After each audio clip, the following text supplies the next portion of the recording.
Continuando a saga e o caminho, não é o caminho das pedras na Universidade do Minho, mas como todos e todas os nossos e nossas ouvintes sabem, neste ano a Universidade do Minho comemora 50 anos de existência.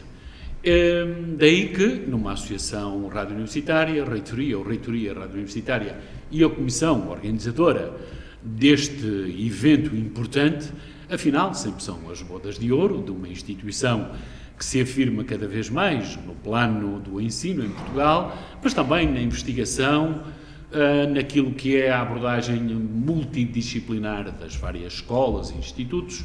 Calhou agora a vez à Escola de Medicina da Universidade do Minho, que teve um tempo de fundação, a origem, mas mais do que isso, e é um gosto pessoal, a conversa sobre esta escola, no início, como é óbvio, mas depois será o trabalho pessoal, particular, de equipa multidisciplinar, várias áreas que confluem naquilo que é o trabalho do seu professor Pedro Morgado, que está ligado, de alguma maneira, àquilo que são os distúrbios, se quisermos, é pressa minha nesta designação.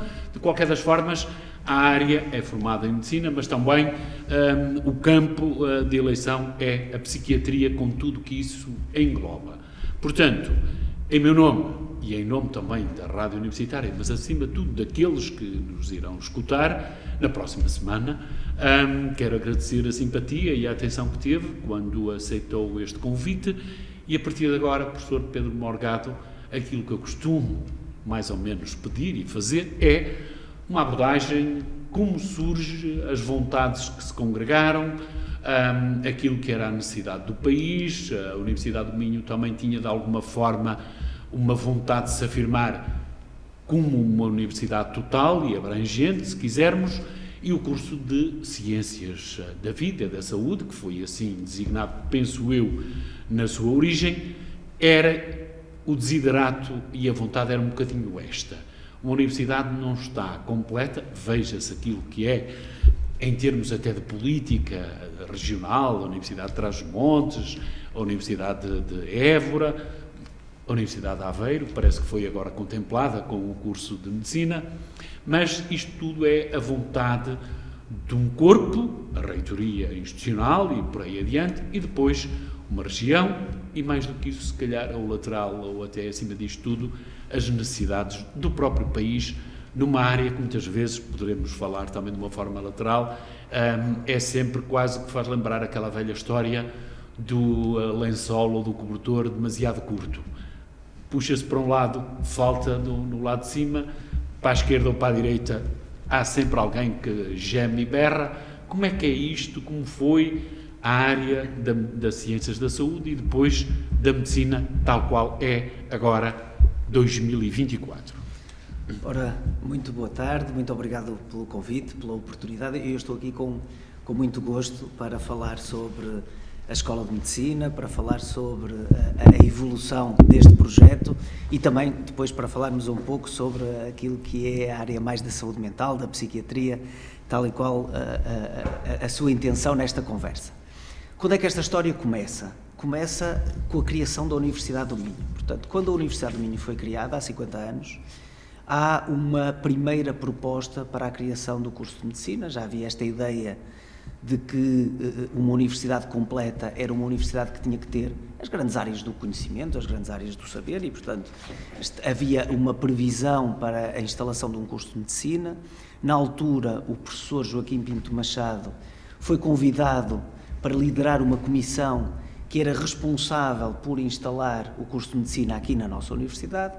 Entretanto, muitas coisas aconteceram, algumas das quais foram subejamente celebradas e comentadas nas últimas semanas e que dizem respeito ao 25 de abril de 1974, que precipitou também a vinda de muitos professores que estavam nas antigas colónias, nos antigos territórios que os portugueses ocupavam em África, sobretudo, nomeadamente de Moçambique, e que, por razões políticas, que também nós facilmente percebemos quando olhamos para as lógicas regionais aqui do Norte, mas por razões políticas desviaram a Escola de Medicina que era para abrir na Universidade do Minho e que depois acabou por abrir no Porto, criando uma circunstância que é absolutamente extraordinária a nível internacional, que é o facto de nós termos em Portugal uma universidade que tem 2 faculdades de Medicina, que é precisamente a Universidade do Porto, e, portanto, acabou por ser a primeira tentativa de criação do curso de Medicina aqui em Braga.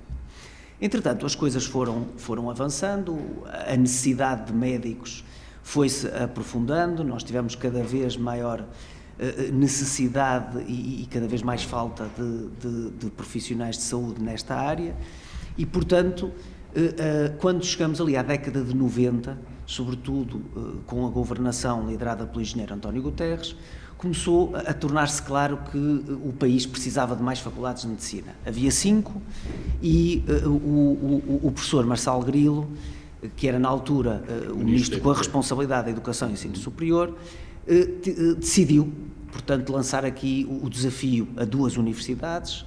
Uma delas era a Universidade do Minho, não só por razões históricas, mas também porque estrategicamente e também do ponto de vista daquilo que era a pressão demográfica desta área, aquilo que era a própria dinâmica da universidade, estava na linha da frente para liderar este projeto da criação das novas escolas médicas e, ao mesmo tempo, também por razões políticas e por necessidade nacional ao interior do país, avançou também a Universidade da Beira Interior. Aqui no Minho, recuperámos o professor Joaquim Bento Machado, portanto, ele tinha estado na primeira comissão instaladora e veio para a segunda comissão instaladora, e há mais 2 pessoas que foram também aqui muito importantes. O professor Sérgio Machado dos Santos, que presidiu a esta comissão instaladora e tinha aqui uma longa experiência na reitoria da Universidade, enquanto reitor, a história pessoal de ligação à Universidade, e a professora Cecília Leão, que tinha estado também na primeira comissão instaladora e, portanto, veio para a Universidade do Minho. Isto também é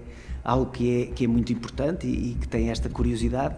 A professora Cecília Leão, apesar de ter estado muito intimamente ligada à Escola de Ciências, veio para a Universidade do Minho a convite do professor Pinto Machado para a criação daquela que não chegou a existir na altura, a Escola de Medicina. E, portanto, estas 3 pessoas começaram o processo e depois foram agregando muitas outras pessoas que foram aqui também muito importantes para que no ano 2000 a escola, então chamada Escola de Ciências da Saúde, pudesse começar o seu trabalho.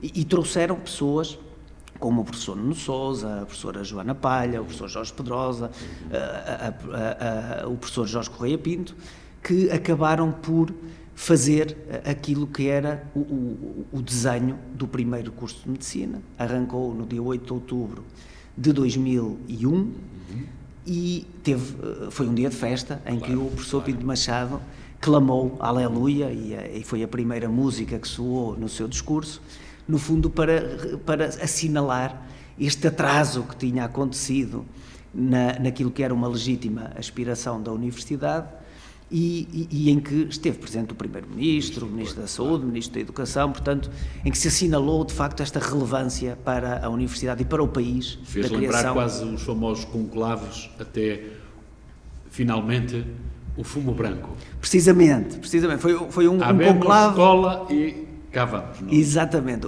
foi um caminho e um processo muito longo, mas que propiciou uma transformação importante, não só a nível da universidade, que passou a ter aqui uma escola diferente, um saber diferente. A escola trouxe também metodologias que na altura eram muito inovadoras. Pois é isso, na altura questionou-se muito algumas das metodologias, principalmente da aprendizagem, se eu estou bem lembrado. Sem dúvida. Não era a questão do ensinar, mas era mais o aprender.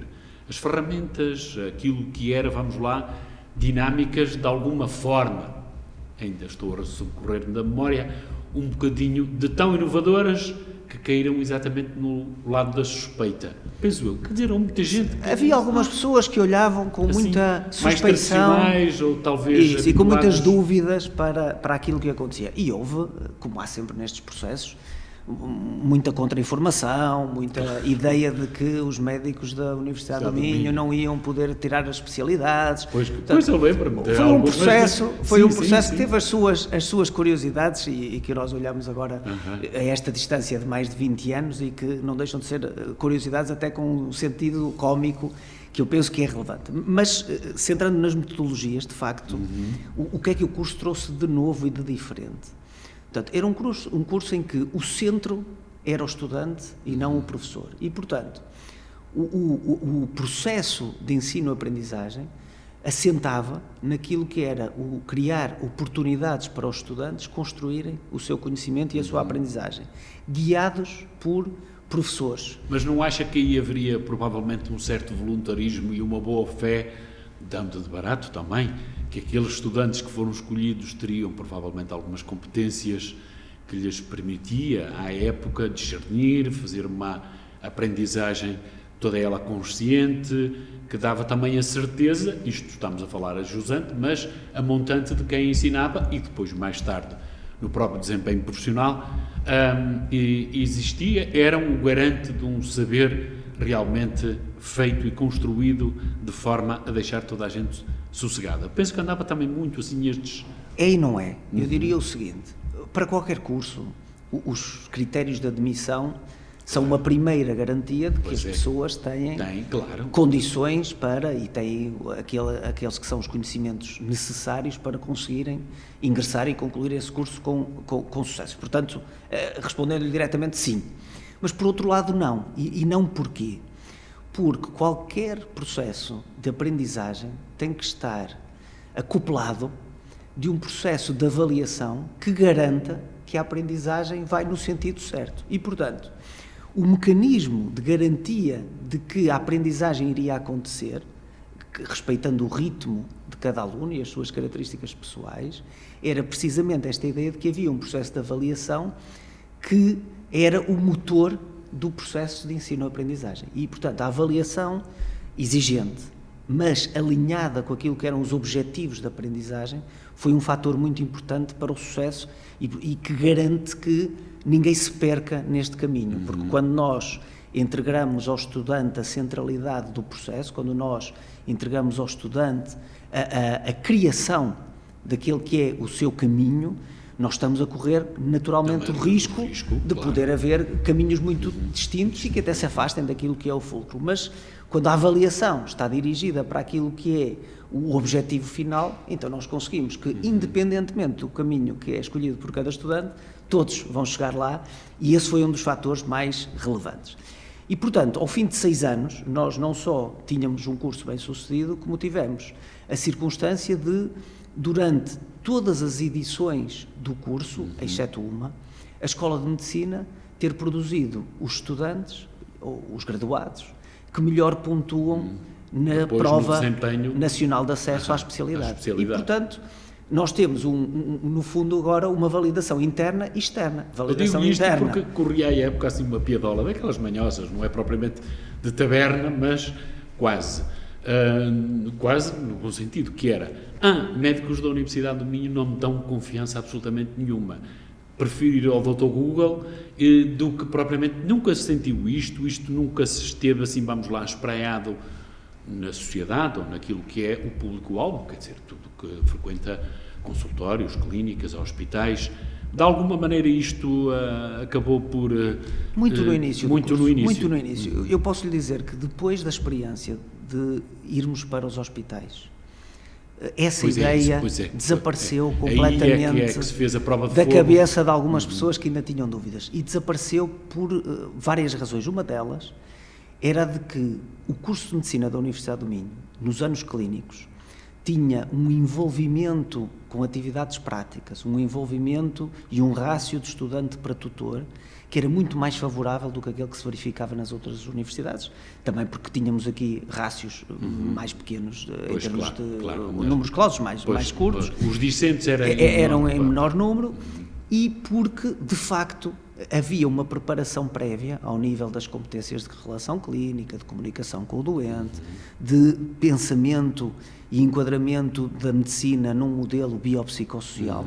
Todo esse ambiente gerou que os estudantes, quando chegavam à prática clínica, diziam-nos os médicos que recebiam estudantes de várias faculdades, iam aparentemente melhor preparados para e notava-se relação clínica. Alguma segurança, pelo menos, uma certa autonomia, isso. E ou por confiança naquilo que era... E por isso é que lhe digo que muito no início e antes de haver esta experiência clínica, portanto, nos 2 primeiros anos do curso, havia muita desconfiança, mas ela rapidamente foi desaparecendo. Então, quando chegamos ao fim do curso, e numa prova que era nacional, que era comparativa, de facto, as coisas ganharam não ainda. Não ruíram como um castelo de cartas, mas... Claro, as dúvidas que pudessem existir desapareceram. Depois, deixe-me também referir-lhe que a escola investiu no ensino, no seu projeto pedagógico, mas investiu também muito no seu projeto científico. Pois é isso. E a criação do ICVS, enquanto um instituto de investigação integrado na própria escola.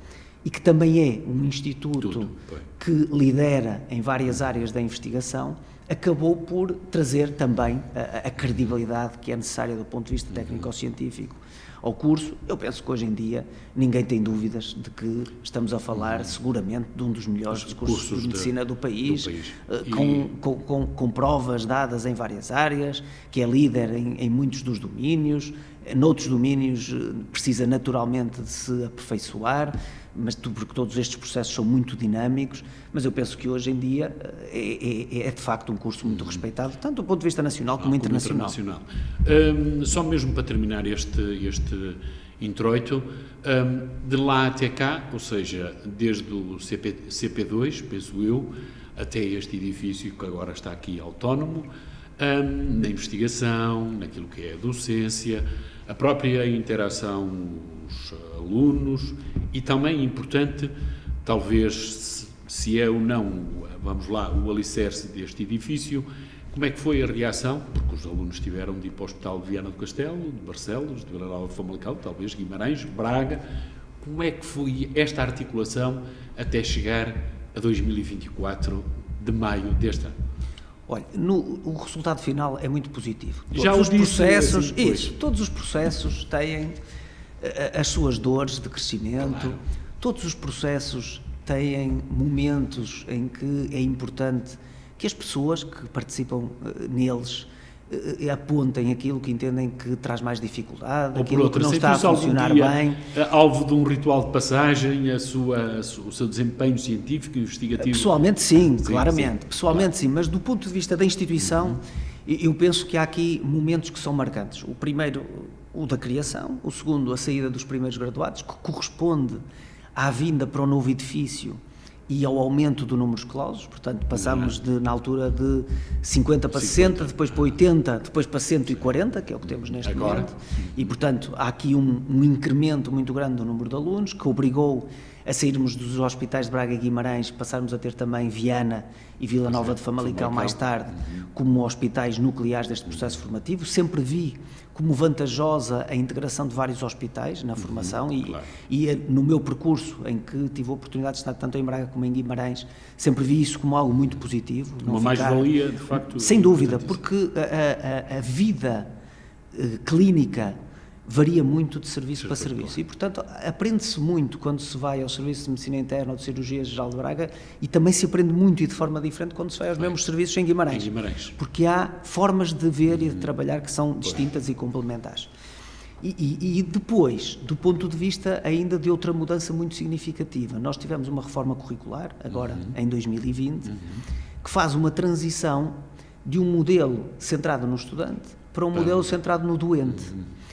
Que é um avanço conceptual, sendo que as metodologias de ensino continuam a ser muito ativas, mas em que nós deixamos cair... O paradigma não muda, mas a concepção, ou se quisermos, a engenharia passa a ser bastante diferente. Porque nós tínhamos ou o modelo. Tudo centrado no estudante, e o estudante ia navegando entre os sistemas do corpo humano, entre aquilo que é o funcionamento do corpo normal, depois na doença e depois a prática clínica.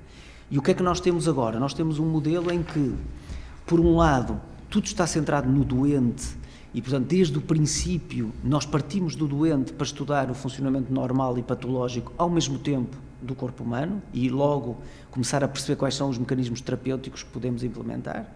Em segundo lugar, temos um corpo muito significativo na formação dos nossos estudantes, que é dedicado à construção da sua identidade académica e profissional. E, portanto, incorpora as humanidades, incorpora o conhecimento científico, incorpora a reflexão Quase acerca... se poderá dizer um pouco holístico da... Totalmente holístico e muito centrado no próprio indivíduo, no autocuidado, na sua própria saúde mental, naquilo que é o conhecimento acerca da ética e da deontologia, naquilo que é, mais uma vez, os aspectos que informam a relação com o doente e o respeito pelo outro na sua diversidade. Portanto, tudo isto passou a ser um componente, um pilar do nosso curso. Passámos a ter aqui também a presença de doentes, que vêm falar com os alunos, contar as suas experiências na primeira pessoa, e, portanto, esse é o outro marco, assim, de passagem, que é muito importante aqui para o projeto da escola. Pronto, isto convidar alguém e não falar do convidado, do que o anima, do que é a vontade, o trabalho, também não, portanto... A banda larga lá foi, agora vamos à banda mais curta, que é o seu trabalho cá, aquilo que é o seu campo de eleição, de investigação. 2021 recebeu publicamente o reconhecimento pela Fundação Luso-Americana do Desenvolvimento, um prémio, penso eu, não vamos falar em dinheiro, nem pouco mais nem menos, de qualquer das formas, quando se vê reconhecido todo um percurso de investigação centrado num tema, a sua temata é, vamos lá, quase evidente, é necessária, sem entrar naqueles discursos assim, às vezes parecidos com autoajuda, que toda a gente tem, anda encapotado, isso não interessa, falamos na dimensão científica, mas o seu trabalho é os distúrbios obsessivos compulsivos. Percebi alguns números, são números importantes, mas quem olha para os números normalmente a ordem de grandeza é sempre 30%, 50%, 80%. Aqui pareceu-me, não na diagonal, mas 4% é um número, o referencial que... O que é aquilo que realmente, quer seja trabalho individual, quer seja trabalho depois artigos, os papers, famosos papers, que gostam muito de aplicar a terminologia anglo-saxónica, mas pronto, o mundo é o que é e a vida também segue a reboque. Como é que foi, como chegou, e é este o seu campo, presumo eu, irá pela vida fora? Muito bem, então respondo-lhe a dois tempos. Primeiro dizer-lhe o seguinte, eu vim para a medicina com a ideia de ser psiquiatra, ou seja... Que o é, pelo a menos. ideia que eu sou. A ideia da psiquiatria precede até a ideia da medicina. Eu sempre gostei muito das ciências sociais e humanas e até tive muitas dúvidas em escolher ciências naturais no 10º ano. As ciências duras e as famosas... Isso, e portanto quase a psiquiatria... faz lembrar um pouco a divisão do C.P. Snow com a noção das duas culturas, ou o conhecimento, o duro e o mais mole, que andam sempre por aí. Que eu, por acaso, tenho dúvidas nessa diferenciação, para lhe ser muito honesto. Mas faz favor. Mas dizer-lhe que a psiquiatria é uma das áreas que melhor conjuga os dois grandes tipos de conhecimento, ou seja, as ciências mais sociais e humanas com as ciências mais biológicas e naturais. E, portanto, eu ainda tinha também um gosto particular por algumas experiências de vida nesta área da psiquiatria. E, portanto, vim para a medicina já com esta ideia. E a medicina reforçou esta ideia, o que é ótimo. Comecei a investigação ainda durante o curso de medicina. Portanto, na altura, nós tínhamos a possibilidade, que ainda mantemos os nossos alunos, de desenvolver projetos incluídos no currículo, que poderiam ser de qualquer natureza, e eu, um dos anos, escolhi fazer um projeto sobre neurociências e tentar estudar o efeito do stress crónico no comportamento. É fácil de saber o ano, porque foi o ano do Euro 2004, e posso lhe dizer que no dia do Portugal-Inglaterra estivemos ali no biotério, que era na altura lá em baixo, na parte antiga, a fazer cirurgias e, portanto, perdi a primeira parte do jogo, só pude acompanhar a segunda parte na Avenida Central. Mas, para lhe dizer que durante ali uns meses fui embebido numa equipa liderada pelo professor Nuno Sousa, no gosto por fazer investigação biológica com modelos animais, muito à volta de o que é que no cérebro determina o nosso comportamento. E eu tinha um gosto particular também pelos mecanismos de tomada de decisão, ou seja, como é que nós decidimos comprar uma coisa ou não comprar outra uma coisa, sair com amigos ou ficar em casa, estudar ou estar a ver televisão, portanto, como é que o nosso cérebro decide, toma decisões. E por isso comecei, sobretudo, a investigação básica em neurociências. Tinha este foco na psiquiatria. E quando chegou a altura, depois de terminar o curso, de pensar no meu doutoramento, e aí já a entrar na especialidade de psiquiatria, comecei a juntar o efeito do stress crónico no comportamento dos animais com aquilo que poderia ser o efeito do stress crónico no comportamento das pessoas. E pelo nome até, posso-lhe contar que a ideia era ir à procura do que é que acontece na perturbação de stress pós-traumático. Até porque o nome stress está lá e parecia uma doença que logicamente tinha muito a ver com o stress crónico, mas curiosamente aquilo que os animais nos diziam é que quando eles eram sujeitos a stress continuado, eles tinham algumas características que na verdade eram mais parecidas com as características que nós encontramos nas pessoas com perturbação obsessiva ou compulsiva do que aquelas que encontramos nas pessoas com perturbação de stress pós-traumático. Então, comecei a estudar a doença obsessiva ou compulsiva, na clínica começava a encontrar as pessoas com esta perturbação e descobri também que não há em Portugal, nem no mundo todo, muita gente que se interesse por esta doença, apesar dela ser muito prevalente. Nós temos muitos grupos que estudam depressão, que estudam ansiedade, que estudam esquizofrenia, há poucos grupos e poucos clínicos que se dedicam à doença obsessiva ou compulsiva. E, portanto, direcionei os meus trabalhos de doutoramento para o estudo clínico, em paralelo com aquilo que nós estávamos a ver aqui no laboratório, em estudos que nós chamamos pré-clínicos, que acontecem nos modelos animais. Então, e que doença é esta? Portanto, a doença obsessiva ou compulsiva afeta, de facto, eu até vou andar em contraciclo, porque agora, como dizia, está muito na moda, de repente, pôr um label, uma etiqueta, um rótulo, a tudo o que acontece e, de repente, se nós somarmos a percentagem das pessoas que têm, ou a percentagem das doenças que aparecem nas notícias, Portugal, eu costumo dizer, não tem 10 milhões de pessoas, tem 30 milhões, não é? Porque há 2 milhões com asma, mais 2 milhões com hipertensão, bem, sei que algumas acumulam, claro. Mas a não ser que haja pessoas que acumulem 30 doenças, não há doenças para tanta gente. E, portanto, na perturbação obsessiva ou compulsiva, embora o estudo português de 2012 aponte para 4,4%, o mais provável é a prevalência andar entre os 2% e 3%. O que é muito. É uma doença que afeta um número significativo de pessoas. Que doença é esta?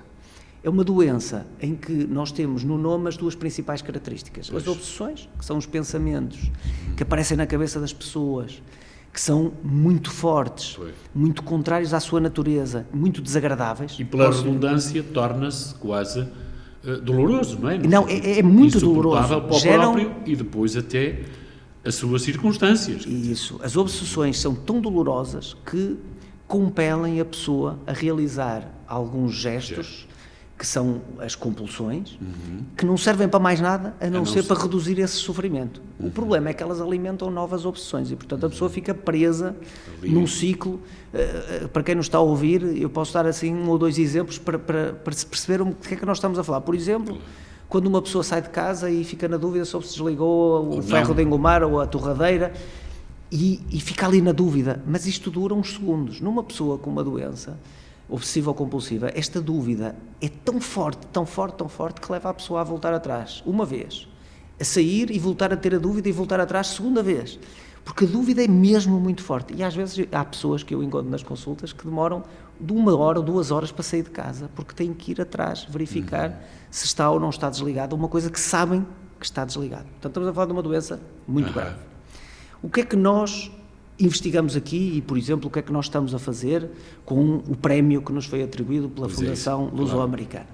Portanto, nós aqui estudamos... É um prémio para uma equipa. É um prémio que foi dado para reconhecer o trabalho que nós tínhamos feito nesta doença e que permite que uma equipa esteja a trabalhar nesta área da doença obsessiva ou compulsiva. Qual é o nosso trabalho? Nós, por um lado, tentamos olhar para o cérebro das pessoas com esta doença através de ressonâncias magnéticas funcionais, que são fotografias, digamos assim, do funcionamento do cérebro, que nos mostram, assim, com cores, quais são as áreas que estão a ser ativadas e as que não estão a ser ativadas. E com essas fotografias nós estamos a tentar perceber o que é que está a funcionar mal no cérebro das pessoas com a doença. E depois, com este conhecimento, estamos a procurar novas formas de tratar as pessoas que ainda não conseguimos tratar com a psicoterapia e com os antidepressivos ou os antipsicóticos, que são os fármacos que funcionam.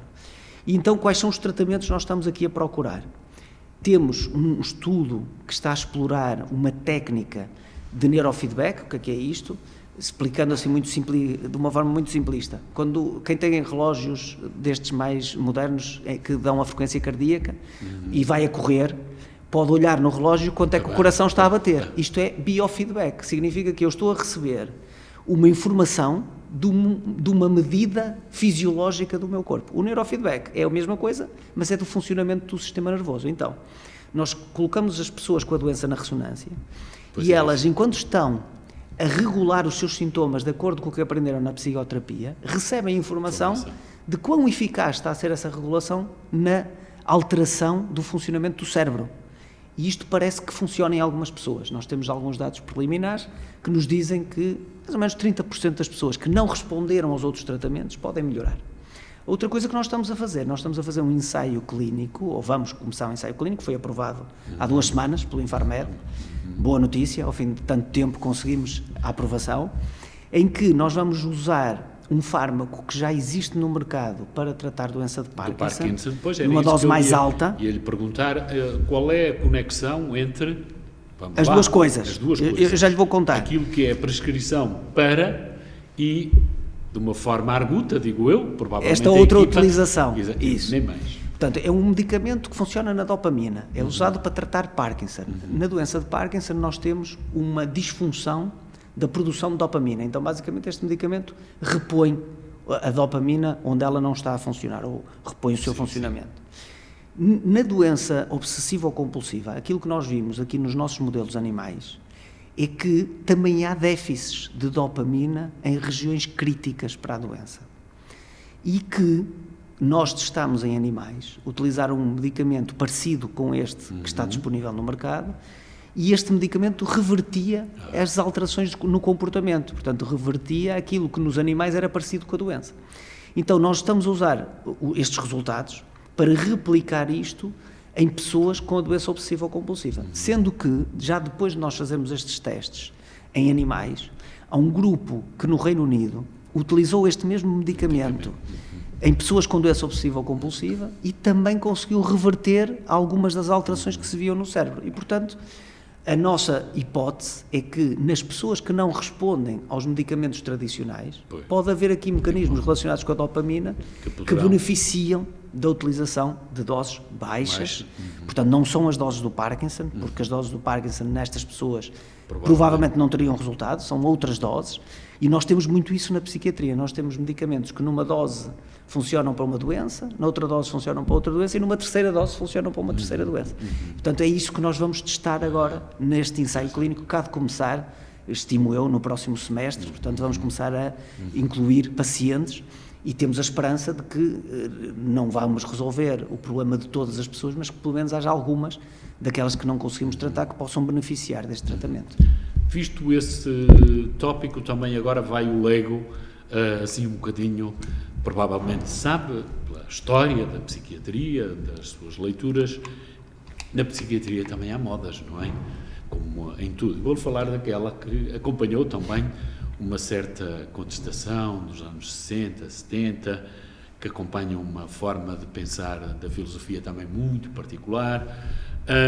Os nomes escuso de os citar, mas acompanhou muito assim umas modas que vêm do maio de 68, e o formalismo e a antipsiquiatria que teve nos ingleses e em alguns franceses também cultores, até ao ponto de algumas pessoas ainda hoje, isto ainda é da mesma linha, iremos à linha B, ainda hoje é muito interessante, por exemplo, abordar a personagem do Fernando Pessoa, do Mário de Sá Carneiro, nesta perspectiva, tudo muito complexo, tudo muito depressivo, tudo muito compulsivo, tudo muito autodestrutivo, questões deste género, até grandes nomes, grandes autores, que escuso, desde Robert Walser, alguns franceses também por lá.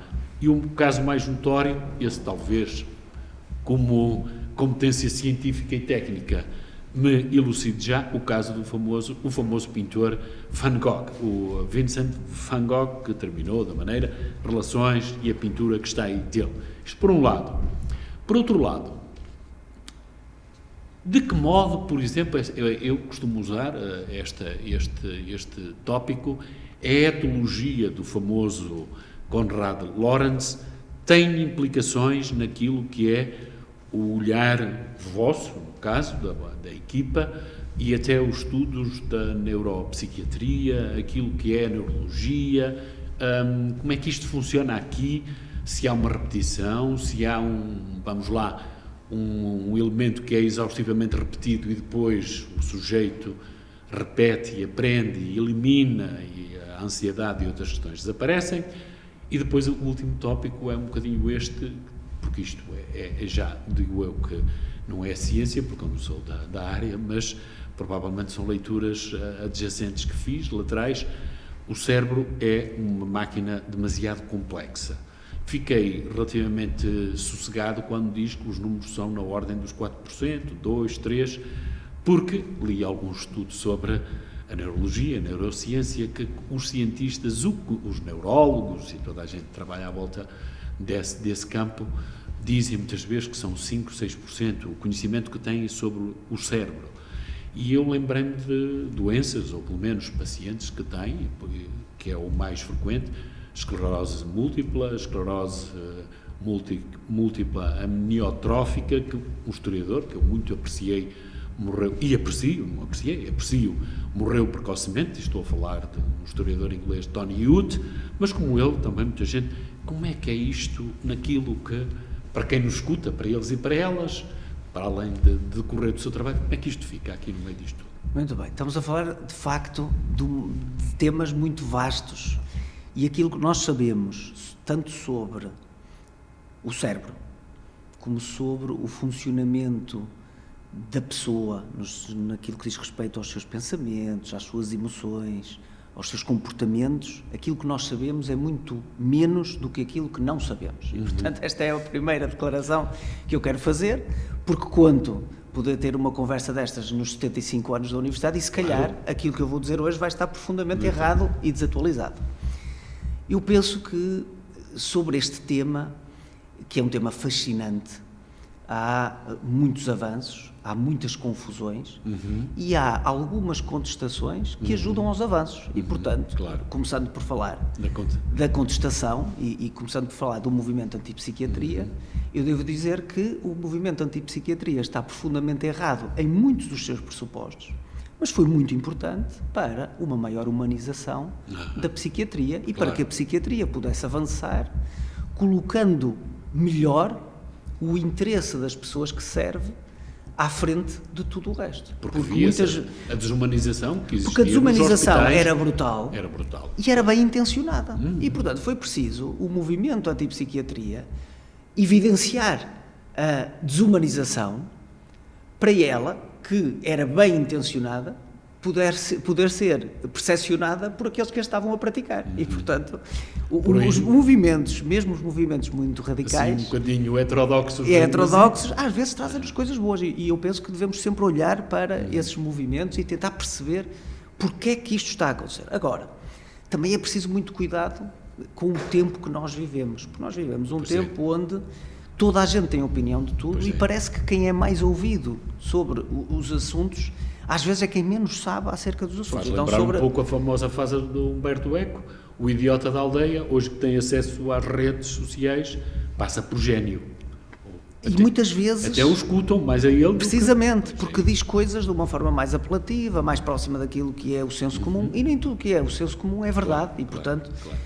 Vamos tentar simplificar. Eu normalmente tenho alguma dificuldade em perceber as coisas muito complexas, então gosto de simplificar. E simplificar é fazer desde logo uma separação entre aquilo que é a saúde mental, ou seja, aquilo que é o funcionamento normal de uma pessoa que tem períodos de tristeza e períodos de alegria, tem períodos de ansiedade e períodos de tranquilidade, tem períodos de maior atividade e períodos de maior cansaço e menor atividade, mas em que todos esses períodos fazem parte de um contínuo de adaptação àquilo que vai acontecendo. Isto é a saúde mental.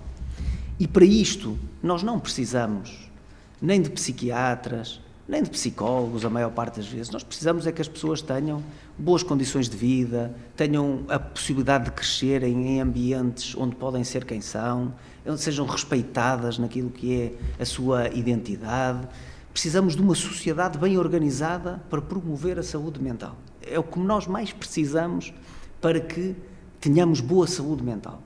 E depois, falarmos sobre o que é a doença. E a doença é o cérebro a não funcionar bem em resposta àquilo que vai acontecendo. É o cérebro a ter uma disfunção. Como referiu na esclerose múltipla, o que nós temos é uma inflamação que vai gerando dano em algumas regiões do cérebro, que se traduz numa disfunção motora das pessoas que têm esta doença. Na doença mental nós temos mais ou menos a mesma coisa. Não temos lesões visíveis no TAC ou na ressonância, mas temos uma disfunção do funcionamento de algumas áreas cerebrais, por exemplo, na esquizofrenia. A analogia é passível de ser feita. É totalmente. Na esquizofrenia, o que é que nós temos? Na esquizofrenia temos que as vias dopaminérgicas, as vias da dopamina, estão hiperativas numa região temporal, onde nós temos a nossa audição, por exemplo, a regulação da nossa audição, e nessa via vamos ter produção de alucinações auditivas, e, portanto, temos uma explicação perfeitamente biológica para aquilo que está a acontecer, e temos alterações em vias que vão para o córtex pré-frontal, aqui mais da parte da frente do nosso cérebro, em que nós vamos ter um declínio de capacidades cognitivas, afetivas, na pessoa que é acometida por esta doença. E, portanto, é exatamente igual à esclerose múltipla. E é disto que nós estamos a falar quando falamos de doença. Onde é que há problemas? É que há muita mistura entre estes dois campos e estes dois terrenos. E, de repente, parece que nós precisamos de pôr o tal rótulo em tudo o que acontece às pessoas, e que todas as pessoas que ficam tristes por 2 ou 3 dias precisam de ir falar com um psicólogo ou com um psiquiatra, e isto ajuda a confundir as pessoas, e pior que tudo, isto desvaloriza a doença psiquiátrica de que algumas são acometidas, porque quando tudo é doença mental, nada é doença mental, como é lógico, e quando tudo é tratado como se fosse doença mental, nós deixamos de ter condições de tratar a verdadeira doença mental, e, portanto, nós temos muito que fazer este debate dividindo e separando aquilo que é uma coisa e aquilo que é outra, para que fique muito claro que não estamos a falar dos mesmos processos, nem estamos a falar das mesmas necessidades, quer do ponto de vista de abordagem, quer do ponto de vista terapêutico. E, forte. Não, continua. E não ia só dizer, e então, onde é que nós chegamos agora? Chegamos a uma disciplina, que é uma disciplina científica, a psiquiatria, que está em profunda ligação com a sociedade e, outra vez, com as ciências sociais, porque aquilo que acontece na sociedade tem um impacto no funcionamento do nosso corpo e do nosso cérebro e pode ser gerador de um terreno para mais situações de doença. E temos, por outro lado, um corpo científico mais biológico que vai tentando discernir no nosso cérebro o que é que está a acontecer para que se gerem situações de doença. E depois juntamos isto tudo e começamos a ter algumas pistas que nos ajudam a perceber o nosso tempo. Por exemplo, parece que há mais pessoas com síndromes ansiosos e depressivos hoje do que havia há 30, 40 ou 50 anos. Olhamos para isto com um espírito crítico, desde logo colocando 2 hipóteses. A primeira hipótese é que, de facto, pode ter aumentado o número de pessoas doentes. A segunda hipótese é que hoje diagnosticamos melhor e que hoje olhamos para situações de doença que nós não víamos há não sei quantos anos atrás. Mas admitindo que há mais doenças, então vamos tentar perceber o que é que na nossa sociedade pode estar a ser mais gerador, mais propiciador de doença. E o que é que nós encontramos? Encontramos vários aspectos. Olha, encontramos um corpo humano que evoluiu para fugir de agressões, sobretudo de natureza física. O corpo humano tem um sistema ansioso que está montado para fugir de leões, dito assim de uma forma muito simplista, para evitar que os predadores tomassem conta de nós. Que é isso que os macacos fazem. E, portanto, nós somos os primos mais diretos dos macacos. Fogem dos seus predadores. Do que é que nós fugimos em 2024? Nós, em 2024, não andamos a fugir de leões, felizmente, nem no nosso contexto muito local também não andamos a fugir de guerras. Nós andamos a fugir do relógio, andamos a fugir do medo de não sermos aceitos no nosso grupo, andamos a fugir do medo das pessoas não apreciarem a nossa roupa ou de não estarmos suficientemente bonitos para a fotografia do Instagram. Andamos a fugir de coisas que são completamente distintas daquelas que nós fugíamos há uns anos. Temos narrativas na sociedade que são de uma geração permanente do medo e da ansiedade em relação ao futuro, que são, na minha perspectiva, a maior parte das vezes, profundamente exageradas, não é? De repente, parece que tudo o que está à nossa volta é pior do que nunca, quando eu, com todo o respeito pelas pessoas que estão em dificuldades, e ainda temos na nossa sociedade muitas pessoas em dificuldades, nós hoje temos um modo de vida que dá muito mais garantias do que há 50 anos, quando aconteceu o 25 de Abril.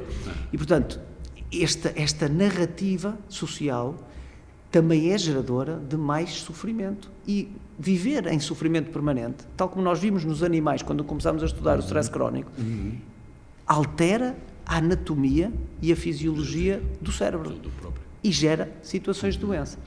E, portanto, nós temos que olhar para estas coisas e temos que as integrar todas para tentarmos perceber aquilo que está a acontecer na nossa sociedade, mas sem alarmismos e sem acharmos que vamos resolver todos os problemas mandando todas as pessoas fazer medicação e psicoterapia, porque se calhar o que precisamos é de resolver os problemas que estão a montante. E dou-lhe aqui outro exemplo, por exemplo, que é a questões do relacionamento social.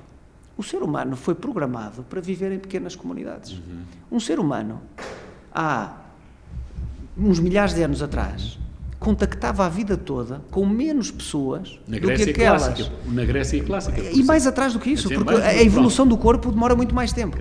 Mas contactava com menos pessoas na sua vida do que hoje nós contactamos num dia. Isto só contando presencialmente, porque se depois somarmos os contactos nas redes sociais, então nós num dia somos capazes de contactar com 10, 20, 30 vezes mais pessoas do que aquelas que uma pessoa contactava. E o nosso cérebro não estava preparado para isso, precisa de se adaptar. E, portanto, tudo isto, que é muito complexo, pode estar a contribuir para algum nível de transformação. Só para não deixar fugir a questão da arte, e podemos falar até de Van Gogh, porque é uma boa ligação para aquilo que eu penso que é preciso também dizermos sobre a doença psiquiátrica. Pois é isso, que eu ia chegar e ainda bem que já lá chego, vamos ao Van Gogh. Mas que é um bom exemplo. Pois é. Eu sou um apreciador da arte de Van Gogh e consigo entender, e há alguns estudos até interessantes sobre isto, que têm tentado explorar alguma ligação que existe entre algumas formas de doença e algumas fases da doença e a criatividade artística. Mas não podemos romantizar a doença.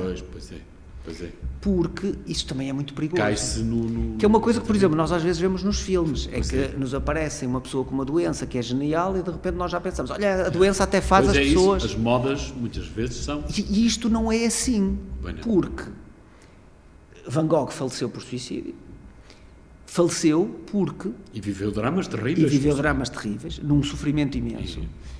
E faleceu porque ele tinha uma doença que impedia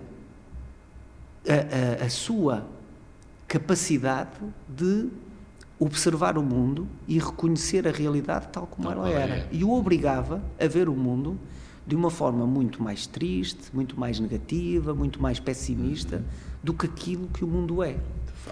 E esta condição, que neste caso não era provocada pela dopamina de que falámos há bocadinho, embora a dopamina também andasse lá no meio, mas seria mais provocada por outras alterações a nível do hipocampo, a nível da serotonina e da noradrenalina. Esta condição, em 2024, poderia ter sido tratada. E, portanto, nós hoje poderíamos ter um Van Gogh a continuar a produzir arte, mas a viver muito mais anos com a sua doença, controlada e tratada.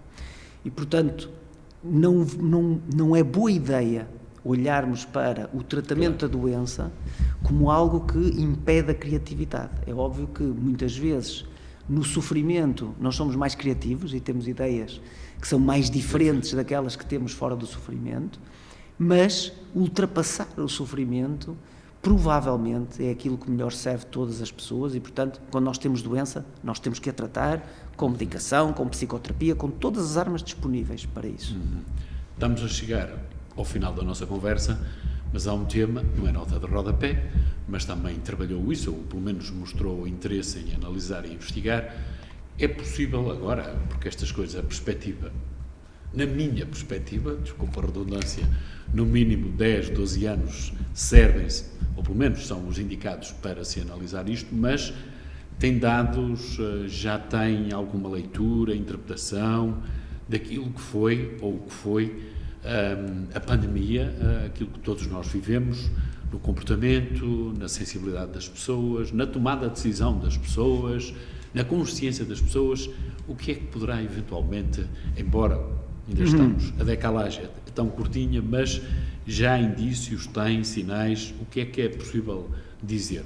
Fique descansado que não vou perguntar nada sobre o seu lado de cronista na imprensa cada freguesia, mas de qualquer das formas... Muito bem, então vamos à pandemia. O que é que os dados nos dizem? O que é que os números nos mostram? Que durante a pandemia mais pessoas experimentaram sintomas relacionados com a sua saúde mental, que se adaptaram ao longo do tempo e que algumas pessoas foram mais vulneráveis a sofrer mais do ponto de vista emocional durante a pandemia do que outras. Portanto, isto é o que nós conseguimos perceber. O que é que também conseguimos perceber? Que provavelmente as pessoas que foram afetadas pela pandemia em fases críticas do desenvolvimento, ou seja, na infância e na adolescência e início da idade adulta, têm mais sequelas psicológicas deste período do que as outras, que o ultrapassaram e que acabaram por se adaptar. O que é que também herdamos da pandemia? É que falamos hoje muito mais de saúde mental do que nunca e, portanto, também aumentamos a literacia em saúde mental, mas temos aqui, de facto, alguns aspectos que devem gerar reflexão, muito relacionados com isto que dizíamos do impacto nas fases críticas do desenvolvimento, porque estas pessoas podem recuperar aquilo que perderam ao serem limitadas nas suas relações interpessoais, mas podem ter alguma dificuldade em recuperar e, portanto, podemos ter hoje mais problemas de integração social, de lidar com as frustrações e com as expectativas em pessoas que viveram este período nestes momentos da sua vida. Se calhar, numa linguagem também muito simples, o processo catártico ou a racionalização sobre alguns é mais complicado, falta talvez referentes mais estruturados, não sei até que ponto é que...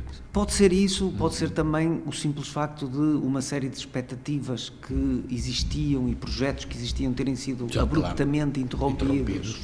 E quando se voltam a proporcionar, a pessoa já está numa fase diferente, não é? Porque para uma pessoa que tem 35 anos, ou 45, ou 55, ter 35 ou 37 não há grande diferença, mas entre 15 e 17 a diferença é muito significativa. Há coisas que se vivem aos 15 anos que aos 17 já são diferentes, já são muito diferentes e, portanto, há aqui um efeito que é um lastro que pode permanecer numa geração que está agora a chegar à idade adulta e que, portanto, que nos pode trazer aqui algumas dificuldades. Agora, do ponto de vista daquilo que são os grandes síndromes psiquiátricos, psicose esquizofrénica, os quadros depressivos major, a doença bipolar, a doença obsessiva-compulsiva, não temos alterações de fundo nestas doenças, o que é positivo, porque mais uma vez estamos a falar de doenças que têm uma carga genética, que têm uma série de vulnerabilidades que às vezes acontecem muito cedo no neurodesenvolvimento, portanto a pessoa tem sintomas aos 20 anos, mas as alterações cerebrais já começaram aos